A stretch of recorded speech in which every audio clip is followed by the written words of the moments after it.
Okay, let's go to the locks. Just to recap last week a little bit, Ashton, one win for you, no losses, and one where you nailed the line exactly. Sorry, I forget what you call that in betting. A push. A Yeah. push. Yeah, there we Push. go. So you're 1-0-1 on the week. Your win was Iowa +10 against Wisconsin. And then you pushed on Oregon +3. So that puts you at 14-3-1 for the season. Excellent numbers for you. I had a little bit of a worse week, 2-4. I would have loved to have two of those bets back, considering some of the quarterback situations there. But my wins, I joined you on Iowa +10, and I also had North Carolina -3.5 against Miami. Felt pretty good about that one the whole way. My losses, Kansas -3.5 against Oklahoma State. They lost outright, mentioning Jalen Daniels not playing in that game. That was a morning of the game decision. USC +2.5 against Notre Dame. Kind of hard to predict, losing the turnover battle 5-0. But yeah, happy to be wrong there, obviously. BYU +5. Again, didn't know TCU was going to change quarterbacks. Probably wouldn't have mattered, considering the final score was 44-11. So clearly on the wrong side there. And then Ohio, I took them -6.5 against Northern Illinois, and they lost outright somehow. Their offense has had some games this year where they just didn't show up, and this was one of those games. So right. Probably won't be betting on Curtis Rourke anymore this season. I think I've lost twice now betting on Curtis Rourke. So 17-22 for me on the season, faltering a little bit, but it's a new week, Ashton. Let's jump into this next week. Week 8, you have the honors. What are you looking at for your locks this week? Okay, so I've got 2 for sure, and I'm willing to be talked into a third, but you're gonna have to work really hard because I like my 2, and I don't like a whole lot after that. I mentioned that I was already on the Penn State at 4.5 on the road. Penn State 6-0. They're also 6-0 against the spread. They're winning. Wow. They're covering. Good teams win, great teams cover. We're going to keep betting them until they lose. I don't know if it's going to be this week. I think they at least cover. They might win outright. I think this game's close. I've already said that. I think Penn State matches up well with Ohio State. They're going to cover the 4.5. That's a lock for me. Second one that I have, Air Force on the road, Annapolis, Maryland, favored by 11. Why did you say yes? Are you betting this too? This bothers me. I'm not. I just love that you're betting on Air Force. That's awesome. Okay.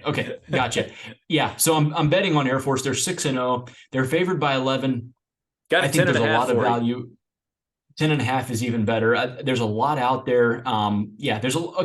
Air Force is ranked. I like what you said when you said Air Force is the best team in Colorado. They've been really overlooked.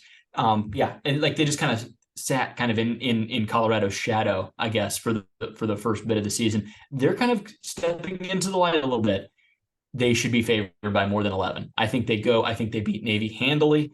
I think the line's too low. I do. So I feel really good about those 2. I mean, I could absolutely lose both. Like I'm under no disillusion here. Humility is only 1 week away for those of us that are trying to beat Vegas here. Humility is just one week away, but I am running hot right now. So I'm winning almost everything. I'm going to go with Penn State and Air Force to cover.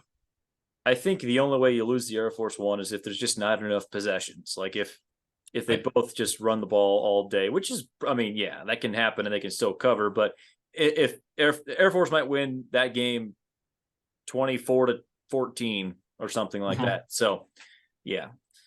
All right. I'm looking at a couple that I really like, which is always dangerous, but I'm taking Wisconsin -2.5 against Illinois. Wisconsin coming off a loss to Iowa, which is just, how do you even rate that? Like, I know you only score 6 points against Iowa, who has maybe I think I saw somewhere they have the number 2 defense in the country, according to one system. Illinois coming off of a win against Maryland. So I guess my theory here is that bettors might be overvaluing Illinois and undervaluing Wisconsin. Wisconsin, SP Plus has them as a 7-point favorite in this game. They're only favored by 2.5 by Vegas. So I'll take Wisconsin to cover. Feel pretty good about that one. And sticking in the Big Ten, I'm taking Rutgers -5 against Indiana. This is really deep here. Like, this is really, I'm going into extreme depth on my evaluation of this game, and it is as follows. Indiana is completely terrible and Rutgers is not completely terrible. So that's as far as I'll go. Rutgers by 5. I will take Rutgers to cover. Yeah. Rutgers is 5-2. I just real quick. Rutgers 5-2. Rutgers is a good football team. We like one of the teams left that can still beat Iowa when they go to their place. Yeah, Rutgers has a tough stretch, but they're a good football team. I like that one a lot. Yeah, I have 2 more I want your opinion on, and they're both totals. Okay. Which I've struggled with a bit this year. Anytime I try to play a total, but one of them I'm looking at is UCLA and Stanford. That number is 55 right now. I don't know if Stanford can score much against UCLA, and Dante Moore has been struggling for UCLA. Kind of feels like maybe they'll just try to get out of there with a W. Maybe this game is like 30-10. But what do you think? Is 55 too high? Okay, so I do like where you're at there with like we just saw Stanford pop off, right? On a nationally televised game, and oftentimes there's a drastic overreaction. You know what I'm saying? Like, oh, that receiver's really, really good, and they found something. They're just going to keep feeding him. UCLA is slow. Like they're not they're a run first team, and they're not super efficient throwing the ball. They throw a ton of incompletions. I don't hate it. I don't hate it at all. I do think there's definitely a learning curve there for Dante Moore. I'm not going to bet it, but yeah, the under. I'd like if we had it at 56. Like, you know what I mean? Sure. 55 is a sound of a tough number, but yeah, it is what it is. I have no problem with that. If you feel strongly that way, yeah, go for it. The other one I'm looking at is Minnesota, Iowa. The under. You have to take the under, right? The line is the total, is 32.5, which is just wildly low, and yet somehow it's not low enough. Like, which one of those totals do you like better? Because I'm on the under on both of these, and I really like both of them.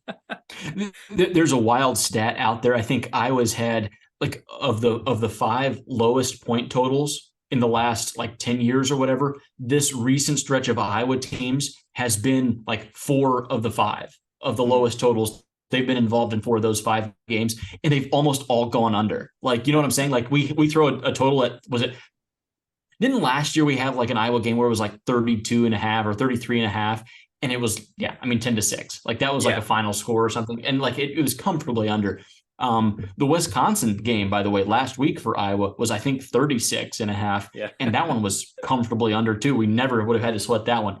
I like it. Like in fact, I'll join you. Let's do it. We'll lock it up. We'll do a lock agreement. We almost always hit these. It's a principal play. When you see an under this low, you have to bet that. Like we're going to see. Yeah. I don't know if there's any touchdowns scored. There might be. That's possible. I think there's quite a few field goals, a safety, maybe a punt return. The only thing I'm really worried about is Cooper DeJean returning like a pick 6 or something, or like a fumble return, a punt return. Athan Calicanis will throw a pick 6 in this game.